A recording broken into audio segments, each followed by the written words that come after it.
বোচাগঞ্জে অবসরপ্রাপ্ত মাধ্যমিক শিক্ষা অফিসার আহসান হাবিবের বিদায় সংবর্ধনা সম্পন্ন হয়েছে। বোচাগঞ্জ থেকে মোহাম্মদ শামসুল আলমের পাঠানো তথ্য, ভিডিও চিত্রে দেখুন বিস্তারিত।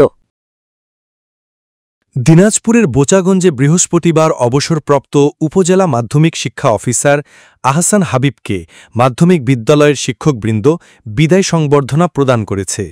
বিকাল ৪টায় শেতাবগঞ্জ সরকারি পাইলট মডেল উচ্চ বিদ্যালয় হলরুমে আনোয়ারা উচ্চ বিদ্যালয়ের প্রধান শিক্ষক আবু বকর সিদ্দিক এর সভাপতিত্বে এবং শিক্ষক কর্মচারী ঐক্য জোট বোচাগঞ্জ উপজেলা শাখার আহ্বায়ক শিক্ষক মাজেদুর রহমান পাপ্পুয়ের সঞ্চালনায় অনুষ্ঠিত এ সংবর্ধনা অনুষ্ঠানে বক্তব্য রাখেন উপজেলা একাডেমিক সুপারভাইজার মোসাতে উম্মে সালমা, উপজেলার বিভিন্ন শিক্ষা প্রতিষ্ঠানে প্রধান যথাক্রমে মোহাম্মদ সোহাগ, সুসেন চন্দ্র রায়, বিজয় কুমার রায়, বজলুর রশিদ, মুমিনুল ইসলাম, ফারহানা আফরোজ রুনা, জিল্লুর রহমান, মাসুদুর রহমান মাসুদ, সিনিয়র শিক্ষক মোহাম্মদ খুরশেদ আলম প্রমুখ।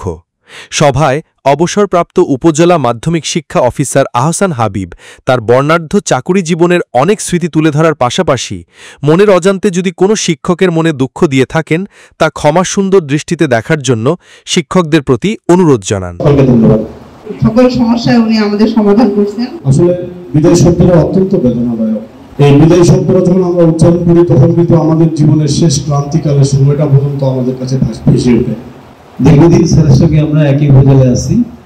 আমরা সহকারী শিক্ষকরা হয়তো স্যারের কাছে যাওয়ার সুযোগটা কম হয়েছে, কিন্তু যারা প্রধান শিক্ষক এই অবস্থায় আছেন, আপনাদের পরিবার ভুক্ত একজন মানুষ, আর সেই পরিবারের মানুষকে আপনারা বিদায় দিচ্ছেন, বেদনাটা থাকবে, এটাই স্বাভাবিক।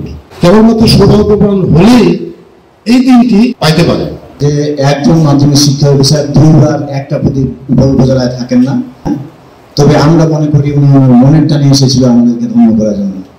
স্যার, আপনার দাওয়াত থাকলে সবসময়ের জন্য আপনি আসবেন, বা আমার খুব প্রয়োজন তাহলে হয়তো দেখতাম। ওনার কর্মময় জীবন শেষ করে এখন অবসর জীবনে যাচ্ছে। মিষ্টি আচরণের মানুষ, যেটা কখনো উনি এজ এ মাধ্যমিক শিক্ষা অফিসার হিসেবে কোনো প্রধান শিক্ষককে চোখ রাঙিয়ে কথা বলেননি। প্রতিদিন যে স্যার ছিল আমাদের সঙ্গে এমন ভাবে চলাফেরা করতাম যে মনেই হতো না যে আমরা চাকরি করতেছি। যে আমরা সারা জীবন মনে থাকবে আপনাদের শ্রদ্ধা, সম্মান, ভালোবাসা। কারণ আমি এখানে একমাত্র বাংলাদেশে এই স্টেশনে আমি দুইবার চাকরি করতেছি। আমি হয়তো আপনাদেরকে সেভাবে সেবা দিতে পারিনি, তবে আমি চেষ্টা করেছি। হ্যাঁ, সবাই তো সব দিক থেকে এক্সপার্ট হবে না, আপনারা সেগুলো খুব সুন্দর দৃষ্টিতে দেখবেন। আমি এই চলার পথে আমরা দীর্ঘদিন একসাথে আপনাদের সাথে কাজ করলাম, আমরা শিক্ষা পরিবারের সদস্য। হ্যাঁ, মনের অজান্তে অনিচ্ছাকৃতভাবে যদি কোনোদিন আপনাদেরকে আমি কোনো দুঃখ, ব্যথা, আঘাত, কষ্ট দিয়ে থাকি, আপনারা অবশ্যই সেগুলো খুব সুন্দর দৃষ্টিতে দেখবেন।